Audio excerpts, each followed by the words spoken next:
Deus colocou no meu coração para essa noite uma resposta a uma pergunta de todo o coração, de toda a mente humana.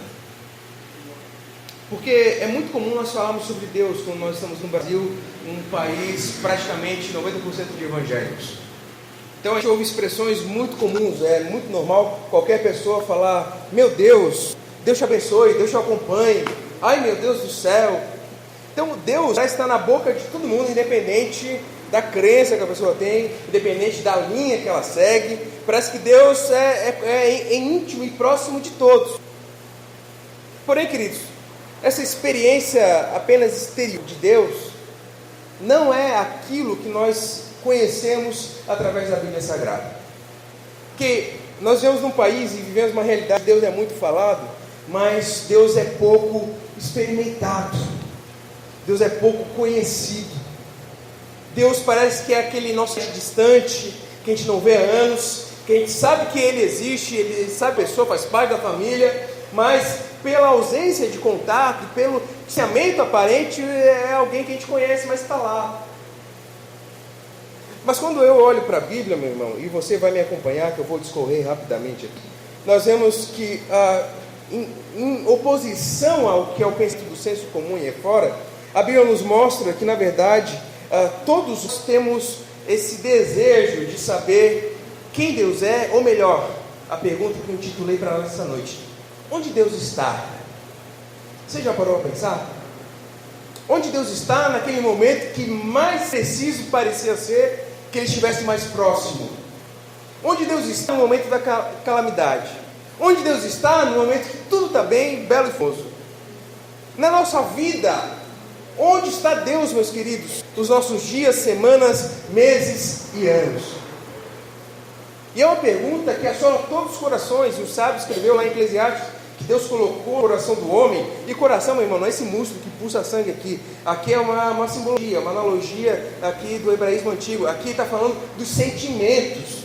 Então lá no interior, sabe aquele sentimento que você não distingue, não sabe diferenciar, mas você sente? Então, lá no âmago da sua alma, Deus colocou no seu coração o senso da eternidade.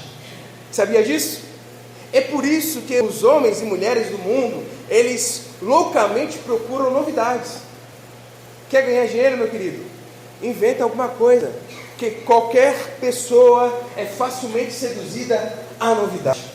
E o homem vive de novidade em novidade por quê? Porque Deus mesmo plantou essa semente lá no primeiro homem, e assim foi passando até nós aqui, na qual geração seja que nós fazemos parte, que nós somos descendência de Adão. Então todos nós temos dentro do nosso coração essa pergunta: onde Deus está? Mas por que nós fazemos essa pergunta, meus irmãos? Fazemos essa pergunta porque nós fomos separados de Deus. Você lembra disso? Você lembra lá do Gênesis? Eu falei que eu ia ter que ser bem resumido. Eu gosto de detalhar mais, mas infelizmente não quero abusar dos irmãos da boa vontade. Então vou ser bem direto, estou orando a Deus aqui, clamando, e espero a sua atenção também, para a gente bem rápido poder sair abençoado aqui de Jesus. Então lá no Gênesis nós sabemos, meus queridos, que Deus é quem cria, Deus forma, Deus interage diretamente com o homem, Ele cria a sua imagem e semelhança. E Deus cria o homem, muitas pessoas não entendem, para que Deus criou? Por que Deus é criador? Por que Ele criou universos? Por que Ele criou o reino espiritual e o reino material? E é uma coisa que nós não entendemos hoje, isso já é uma consequência do pecado, meus irmãos.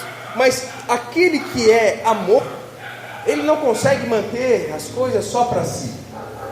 Para analisar uma pessoa que é uma pessoa amorosa, ela toda hora está se doando.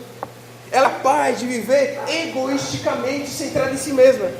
E Deus, como Ele é amor, meu irmão, uma das características dele é ser criador, abençoador, expansivo. E sendo assim, Deus vai, prepara todo esse nosso planeta que hoje nós conhecemos.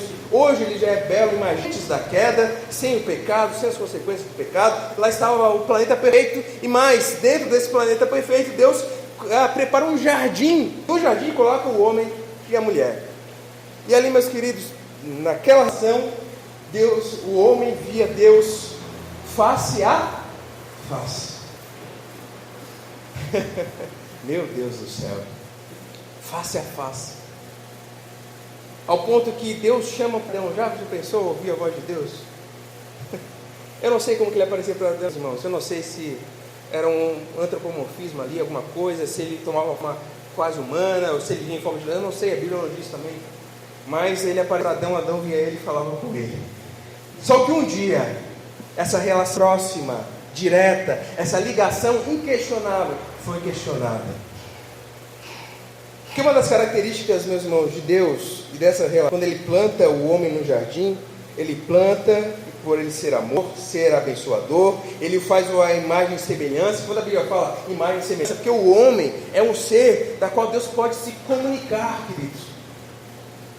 Deus não se comunica com o rato e com o cachorro, meu irmão. Em nome de Cristo Jesus. Você pode amar seu bichinho lá, muito bonitinho, ok, tranquilo. Mas há um tipo de relação que é específica para o homem para com Deus. Por isso, imagem e semelhança. Porém, além de tudo isso, acima de tudo isso, Deus estabeleceu uma regra de relacionamento. Porque toda aliança, meu irmão, toda aliança, ela é baseada em um acordo, não é verdade? Toda aliança tem princípios. Você que é casado, você que talvez namora, não sei, mas toda aliança de compromisso, todo compromisso firmado, é baseada em esse respeito, nessa exclusividade de relação, um para com o outro.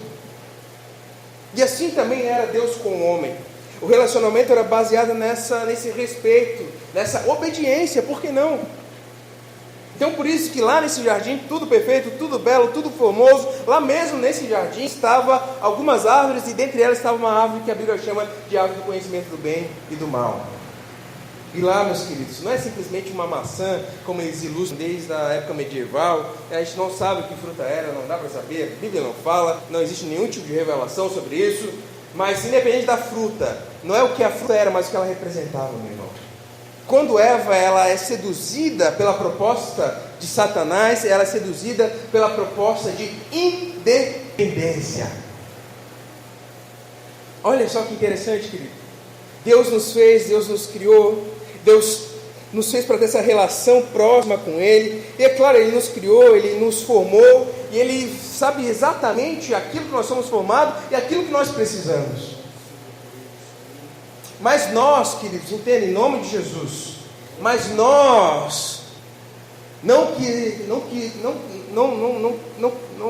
nos foi algo do agrado essa relação com Deus, sabia disso?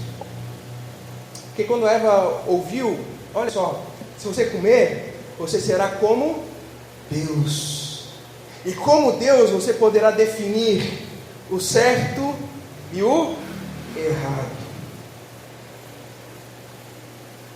Mas isso deu muito errado, meus irmãos, porque Deus não criou as coisas e não nos ensina o caminho correto e nos mostra o caminho errado, simplesmente porque Deus é um tipo de tirano, algum tipo de sádico, que gosta de ver a gente sofrendo e penando. Claro que não, queridos. Porque uma coisa que nós aprendemos através de Jesus Cristo é que Deus é nosso Pai. Aleluia. E como Pai, todo pai quer o melhor para o seu filho. Pode ser bandido, pode ser traficante, pode ser ladrão, pode ser o que for. Pode até não tratar às vezes a esposa direito, mas todo pai, ele tem esse senso de responsabilidade para com o filho. Ele quer o melhor caminho para o seu filho. Que mais o Pai perfeito que é Deus. Mas ainda assim, meus irmãos, o homem vai, a humanidade assim com eles, e querem seguir um outro caminho. Eles decidiram que eles poderiam viver sem a ajuda de Deus, viver sem ter contato com Deus. E aqui, querido, é que se instaura dentro de nós esse vazio. É um vazio, meu irmão. É um vazio, é uma falta que tem em você, tem em mim, tem em todos os seres humanos nessa terra, independente da língua que fala, da cultura onde nasceu, independente da idade, todos têm essa falta desse algo que é aqui e do agora. Porque nós perdemos lá no jardim. Quando perdeu, meus irmãos, não nos foi mais recuperado. E assim vive o homem hoje. E é interessante, C.S. Lewis usa uma expressão, uma analogia muito interessante. Por exemplo, nós temos carros, todos nós eu acho que conhecemos de carro, o básico, né? Então se o carro é movido a gasolina, se a gente botar álcool, vai andar bem, Manuel? Se eu tentar botar água no momento, será que anda, meu querido? Se o motor for feito para ser a gasolina, a combustão só acontece a gasolina, né? Mas eu e você, longe de Deus, escolhemos um outro combustível, uma outra fonte, um outro alimento para se viver aqui com Deus. E esse é o erro da humanidade, queridos. Isso é o que nos provoca essa angústia de viver. Você está entendendo aqui, em nome de Jesus? Porque essa pergunta que nós fazemos, esse desejo, essa questão que a mídia joga, todos jogam, onde Deus está? Então olha para lá, olha para cá, olha para a minha vida. Mas a questão é que eu e você mesmo tiramos Deus das nossas vidas. Mas eu quero, em nome de Jesus, te falar uma coisa. Deus é amor. Aleluia. Deus não simplesmente ama, meu querido. Deus, Ele não... Deus não... Ele é, a natureza dele, Ele é amor. E por ser amor, Ele não foi pego de surpresa. O apóstolo Pedro, na sua primeira carta, ele escreve, diz, olha só, e também em Apocalipse, João vai que antes da fundação do mundo, o Cordeiro havia sido já imolado. Que Cordeiro? O que é isso? É aquele que pagaria pelos nossos pecados. É o sacrifício, é a dívida que eu e você não podemos pagar por nós mesmos, mas Deus mesmo providenciou a fonte do pagamento da dívida. Aleluia. Você parou para pensar nisso, meu irmão? É você dever para alguém e de repente a pessoa mesmo vai lá, faz um empréstimo, ela arranja o dinheiro e ela paga a tua própria dívida. Mas foi isso que Deus fez para com cada um de nós. Aí você não poderíamos ser salvos por nós mesmos. Viveríamos escravizados pelo pecado, maltratando a nós mesmos e aqueles que estão à nossa volta, mesmo sem perceber, porque assim que o pecado faz, querido. Você acha que quem está pecando por aí afora sem a palavra de Deus, ele não sabe que está pecando e peca e acha que está fazendo o que é certo. Mas Deus nos mostra o caminho da vida e da vida eterna. E aí nós conseguimos lutar. Você consegue perceber isso? Nós conseguimos poder olhar lá onde houve a queda, e lá mesmo na queda ver um sinal de esperança e de redenção para as nossas vidas. Lá mesmo no jardim, querido, a Bíblia narra para a gente. Lá mesmo Deus, o homem faz como a gente sempre quer, do nosso jeitinho. Vai lá o homem e a mulher, eles viram que estavam nus. Eu já preguei um outro dia sobre isso, né? Então você já está meio que por dentro do contexto, né? Mas quando eles tecem aquelas diferenças, não era suficiente para cobrir sua nudez. E aí Deus vai e mata um animal e faz roupa para eles. Ali gera um anúncio. Vocês, pelas suas próprias forças e capacidades, vocês não podem cobrir a vergonha do seu pecado, mas eu providenciarei um sacrifício. E a história que nós vemos de Deus na Bíblia, essa história de Deus indo em encontro do homem.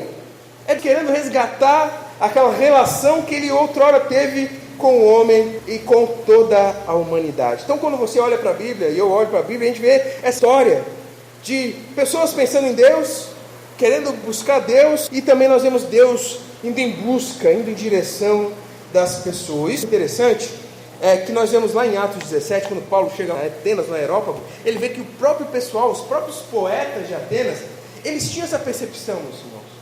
O que eu estou falando aqui não é uma questão simplesmente bíblica, é uma questão da natureza humana. Qualquer ser humano que para refletir, assim como os atenienses falavam, eles diziam, olha, pois nele vivemos, nos movemos e existimos, também somos descendência dele.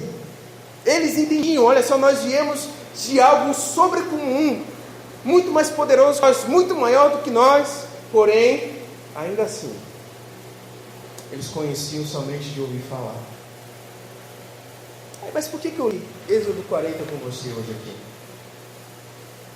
Eu li Êxodo 40 porque Êxodo é a primeira parte, ou o começo da primeira parte dessa história da busca de Deus ao encontro do homem.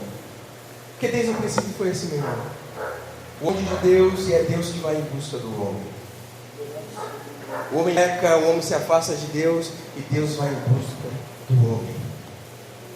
E aqui quando a gente olha a finalização da construção do tabernáculo, é uma pena que vai ter que ficar para a próxima quarta-feira, mas fica o convite para você, em nome de Jesus, venha em nome de Jesus. Mas se a gente partir de uma conclusão aqui, uma aplicação para a nossa vida, quando a gente vê aqui a conclusão do tabernáculo, às vezes a gente, na nossa leitura bíblica anual, a gente se perde, porque lá do versículo 36, 35, é um monte de detalhe, de metros, de cortina, e aí meio assim, às vezes a gente pula e já vai direto lá para Levítico.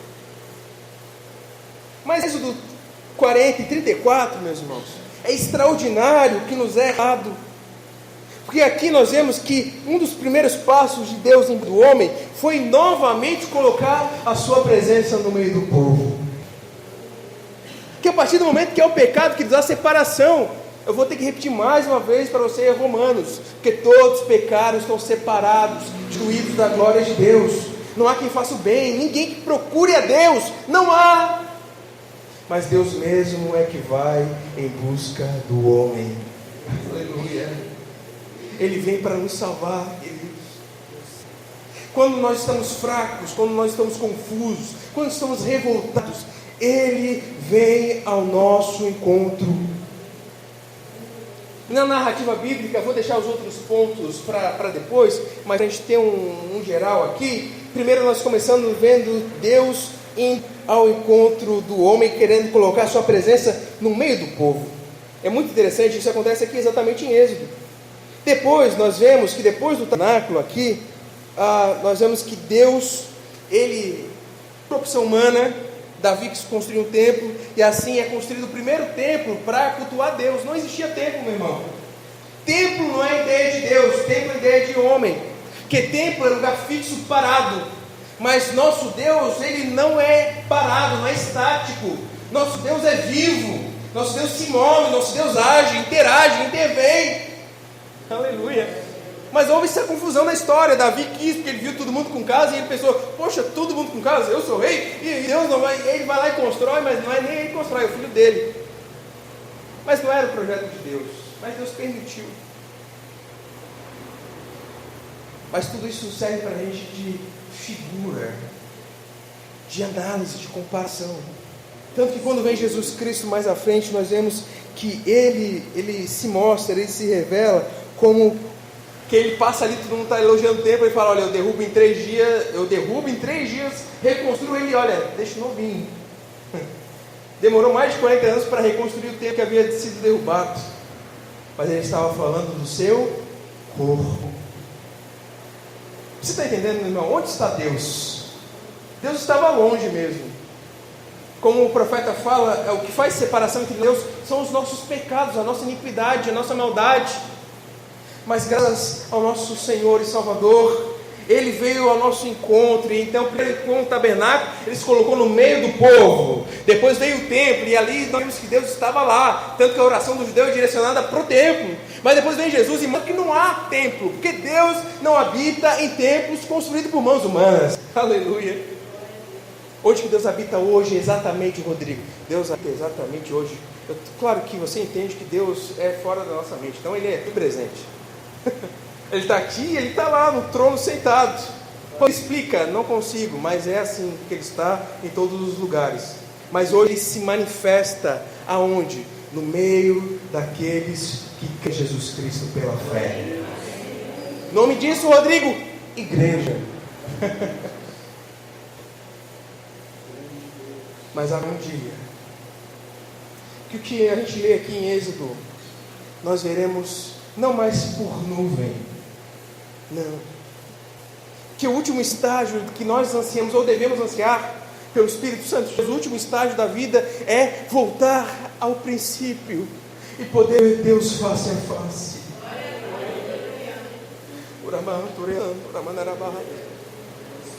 Eu sei que é difícil a gente crer nisso, porque a carne, as nossas ambições, tudo tende a sufocar a eternidade dentro do nosso coração, mas nada pode sufocar, porque foi Deus mesmo que plantou.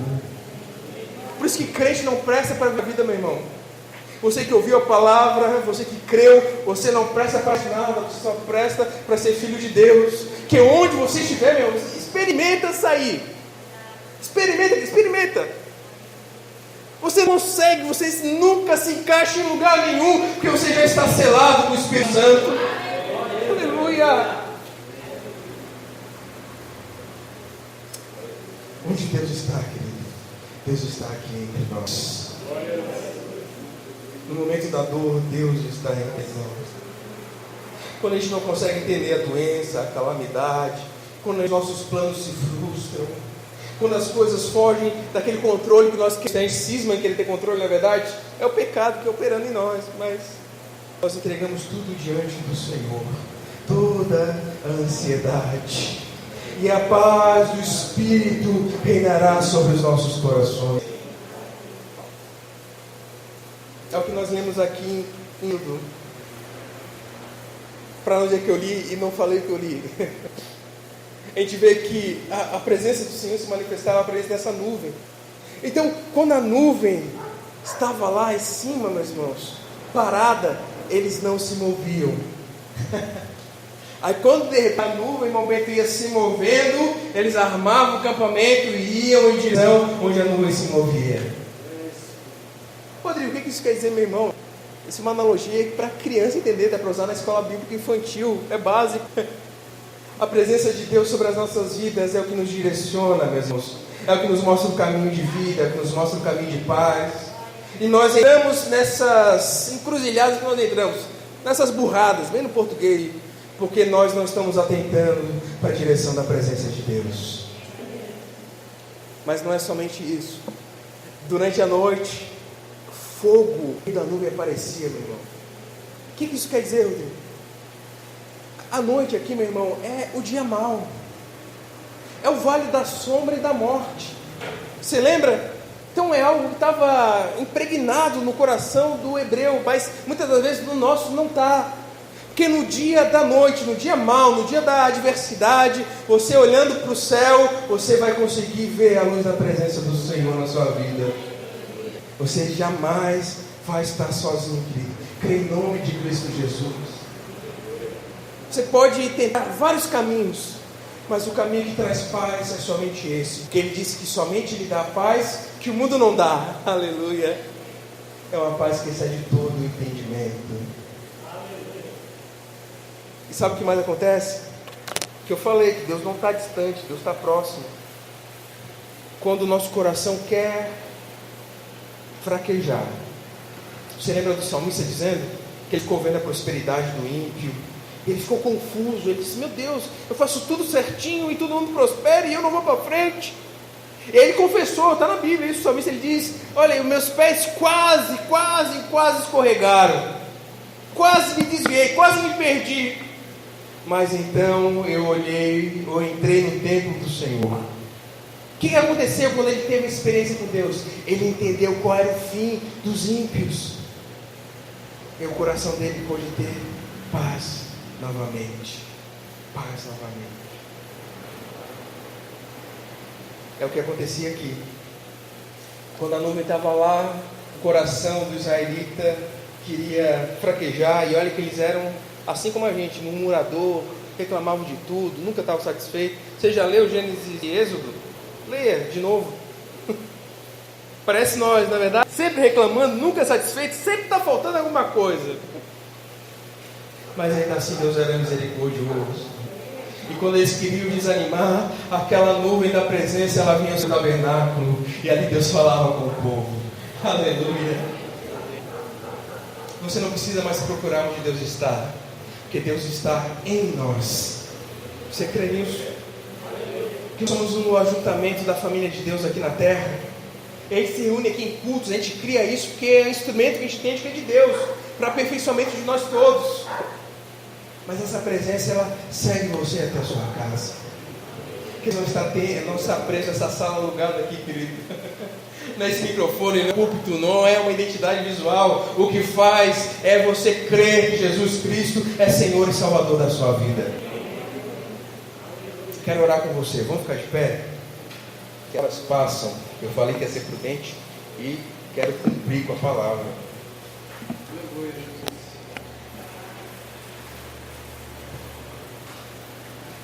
Em nome de Jesus. Creio, meu irmão. você não precisa mais procurar em lugar nenhum, porque Deus já encontrou. Aleluia. Você mesmo por você não seguiria, mas Ele te achou. Aleluia. Por isso eu quero convidar você a orar. Se alguém queira uma oração com uma intercessão específica, em posição de mãos, dê um passo à frente. Nossos obreiros vão estar orando aqui, intercedendo por você. Se você quiser, é a oportunidade. Não quero orar e quero clamar com você, que essa verdade fique gravada no nosso coração. Essa semana, sempre com meu coração, eu fiquei muito angustiado. O que eu aprendi em psicologia é que a angústia é aquele sentimento que você não consegue direcionar. Você sente, mas você não sabe de onde está vindo aquilo. Isso é angústia. Se você sabe de onde que é, então você sabe a fonte de sofrimento. Então já é mais angústia. Mas a angústia é esse negócio. Esse aperto no coração. Aquilo que quer te sufocar. Mas como bom é, meu irmão, poder ter esse refúgio maravilhoso que é os braços do nosso Deus. É dobrar os joelhos, fechar os seus olhos. Não é meditação, não é mantra, não, querido. É você falando com seu Pai que está nos céus. Aleluia. Jesus falou, quando orar, faz assim, não precisa ser, não. Você quietinho, às vezes sozinho. Você ora e é o Deus Pai que te vê em secreto, te recompensará. Você tem sofrido aflições, querido? Tem circunstâncias da sua vida que você tem perguntado, onde está Deus? Nessa noite Deus nos reuniu para responder, eu estou no mesmo lugar. Aleluia. No mesmo lugar. Que lugar é esse, Rodrigo? O profeta Isaías nos fala, Deus habita num alto e sublime trono, mas também habita com humilde e quebrantado de coração. Por isso que eu sei que Deus está com a gente aqui, porque eu estou vendo os corações quebrantados e o meu também está aqui, estraçalhado. Mas eu creio que meu Deus é poderoso para nos dar força, ânimo, vigor, nos mostrar o caminho. Aleluia. E assim vivemos uma vida de alegria no Espírito Santo. Em nome de Cristo Jesus. Se deixar eu fico falando, mas vamos orar. Eu vou crer que o Espírito Santo vai segredar tudo isso no seu coração, vai falar tudo isso ao seu coração, que nós vamos sair daqui nessa noite cheio de esperança, porque foi Deus que veio ao nosso encontro. Aleluia. Feche seus olhos, vamos orar em nome de Jesus. Deus Pai, nós uma vez mais oramos a Ti, Senhor. Pela narrativa bíblica eu entendo e creio que de tanta trajetória, de milhares de anos de história que o Senhor foi vendo, hoje nós vivemos um momento em que a Tua presença é manifesta, a Tua glória é revelada, juntamente daqueles que creem em Jesus Cristo pela fé. E aqui estamos nós, ó Deus, que uma vez nós confessamos diante de todos que o Senhor é o único e suficiente Salvador das nossas vidas. Nós precisamos, ó Deus, da Tua direção. Seja, Deus, como essa nuvem no deserto para o povo, que lhes mostrava onde ir do dia, e durante a noite era uma lembrança vívida e forte, que a Tua presença não deixava eles nem por um minuto.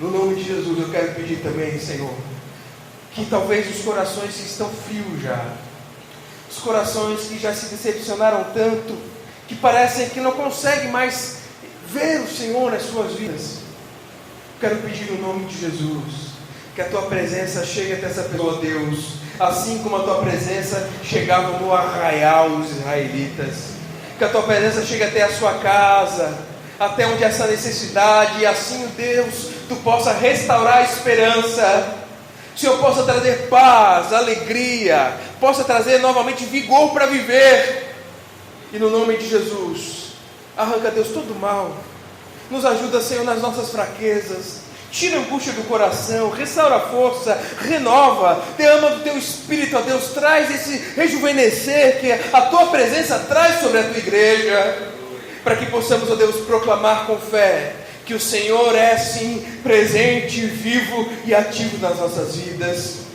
que aquelas pessoas que estão ao nosso redor, que não conseguem perceber a presença de Deus, que nós sejamos como Moisés, que ao subir e falar contigo, quando descia do monte, o povo via o resplendor da tua glória no rosto dele. Senhor, em nome de Jesus, que vivamos de maneira que nós venhamos refletir a tua glória nas nossas vidas. Nos ensina a viver em santidade, ó Deus, sermos honestos, cheios de amor, cheios, ó Deus, de boas intenções, que os nossos corações sejam regenerados, transformados, que não venhamos pensar mal de ninguém, mas bem de todos, porque a ninguém mais julgamos segundo a carne, mas segundo o Espírito que habita em nós. Declaramos, Senhor, essa bênção sobre os teus filhos nessa noite, em o nome de Jesus. Amém e amém. Deus está